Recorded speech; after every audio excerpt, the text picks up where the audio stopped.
Tutorials. आज हम क्वथनांक में उन्नयन व हिमांक में अवनमन पढ़ेंगे। क्वथनांक वह ताप होता है जिस पर द्रव का वाष्प दाब वायुमंडलीय दाब के बराबर हो जाता है। क्वथनांक का उन्नयन किसी शुद्ध विलायक में अवाष्पशील विलेय मिलाने पर उसका क्वथनांक शुद्ध विलायक के क्वथनांक से अधिक हो जाता है। इसे क्वथनांक का उन्नयन कहते हैं। जैसे यदि एक शुद्ध विलायक है, इसमें विलेय मिलाने पर विलेय विलायक के वाष्पीकरण की दर को कम कर देता है, जिसके फलस्वरूप विलायक के वाष्प दाब को वायुमंडलीय दाब के बराबर करने के लिए तापमान को और बढ़ाना पड़ता है। अतः इसे क्वथनांक का उन्नयन कहते हैं। अतः विलायक का क्वथनांक बढ़ जाता है, जिसे क्वथनांक का उन्नयन कहते हैं। यदि टीबी नोट शुद्ध विलायक का क्वथनांक है और टीबी विलयन का क्वथनांक है, तो delta TB is equal to TB minus TB naught को क्वथनांक का उन्नयन कहा जाता है। नोट विलयन का क्वथनांक शुद्ध विलायक के क्वथनांक से हमेशा अधिक होता है। क्योंकि विलेय मिलाने पर विलयन का क्वथनांक बढ़ जाता है, अतः विलयन का क्वथनांक विलायक के क्वथनांक से हमेशा ज्यादा होता है।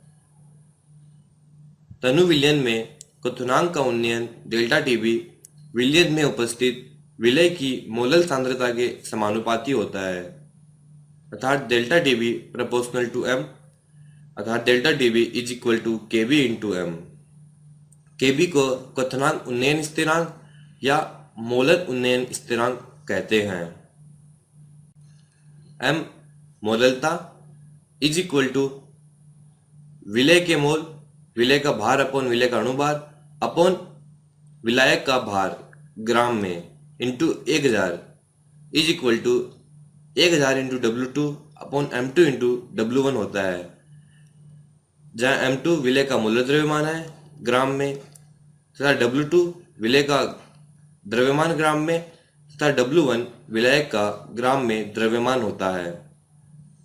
अतः delta TB is equal to KB into 1000 into W2 upon M2 into W1 होता है। 750 mm Hg दाब पर जल का क्वथनांक 99.63 डिग्री सेंटीग्रेड है। 500 ग्राम जल में कितना सुक्रोज मिलाया जाए कि इसका 100 डिग्री सेंटीग्रेड पर क्वथन हो जाए? दिया गया है। जल का क्वथनांक उन्नयन स्थिरांक 0.52 kg मोल इनवर्स है।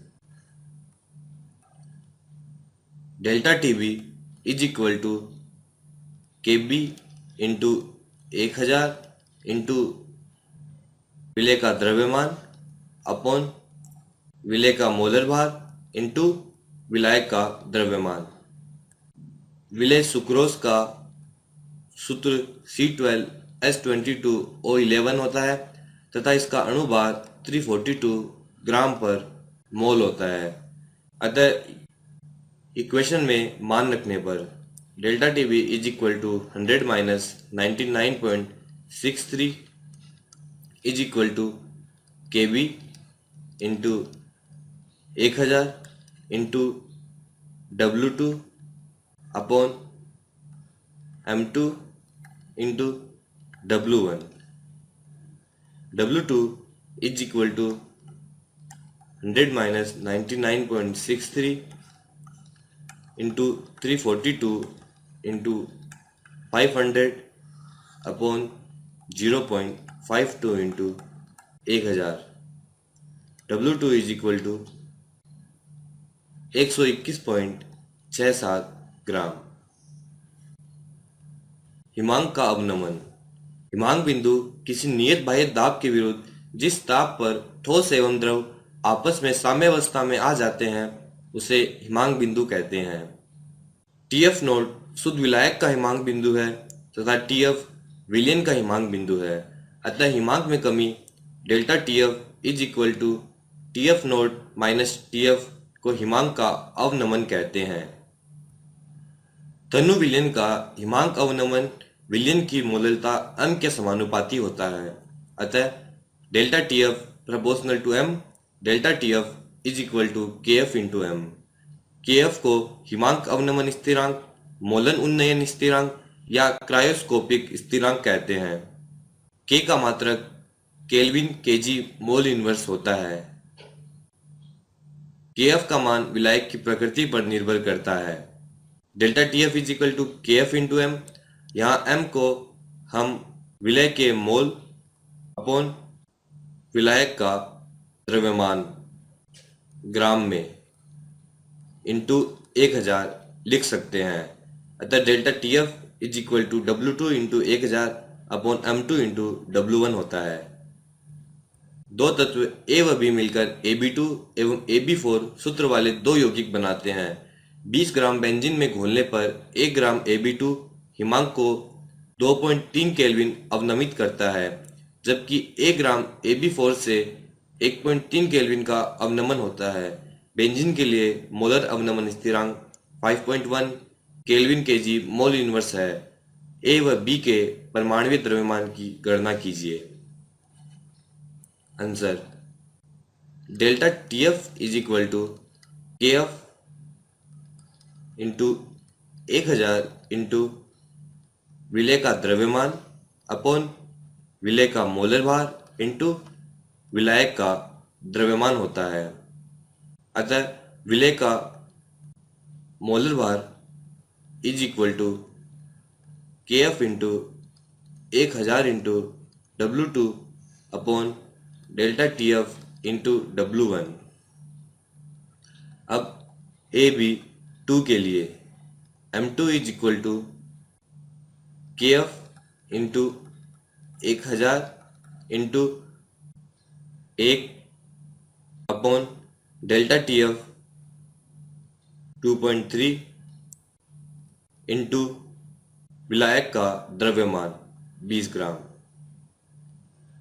M2 is equal to 110.87 gram per मोल, अर्थात AB2 is equal to 110.87 gram per mole. AB4 के लिए AB4 is equal to 5.1 into 1000 into AB4 का द्रव्यमान 1 upon delta T F into W1।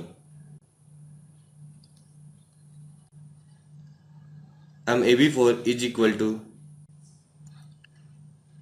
196.15 gram per mole. माना A का आणविक भार A है तथा B का आणविक भार B है, अतः AB2 is equal to A plus 2B is equal to 110.87 तथा AB4 is equal to A plus 4B is equal to 196.15। समीकरण 1 व 2 को सोल्व करने पर A is equal to 25.9 gram per मोल तथा B is equal to 42.6 gram per मोल प्राप्त होता है, अर्थात A का आणविक भार 25.9 ग्राम पर मोल है तथा B का 42.6 ग्राम पर मोल है। So with this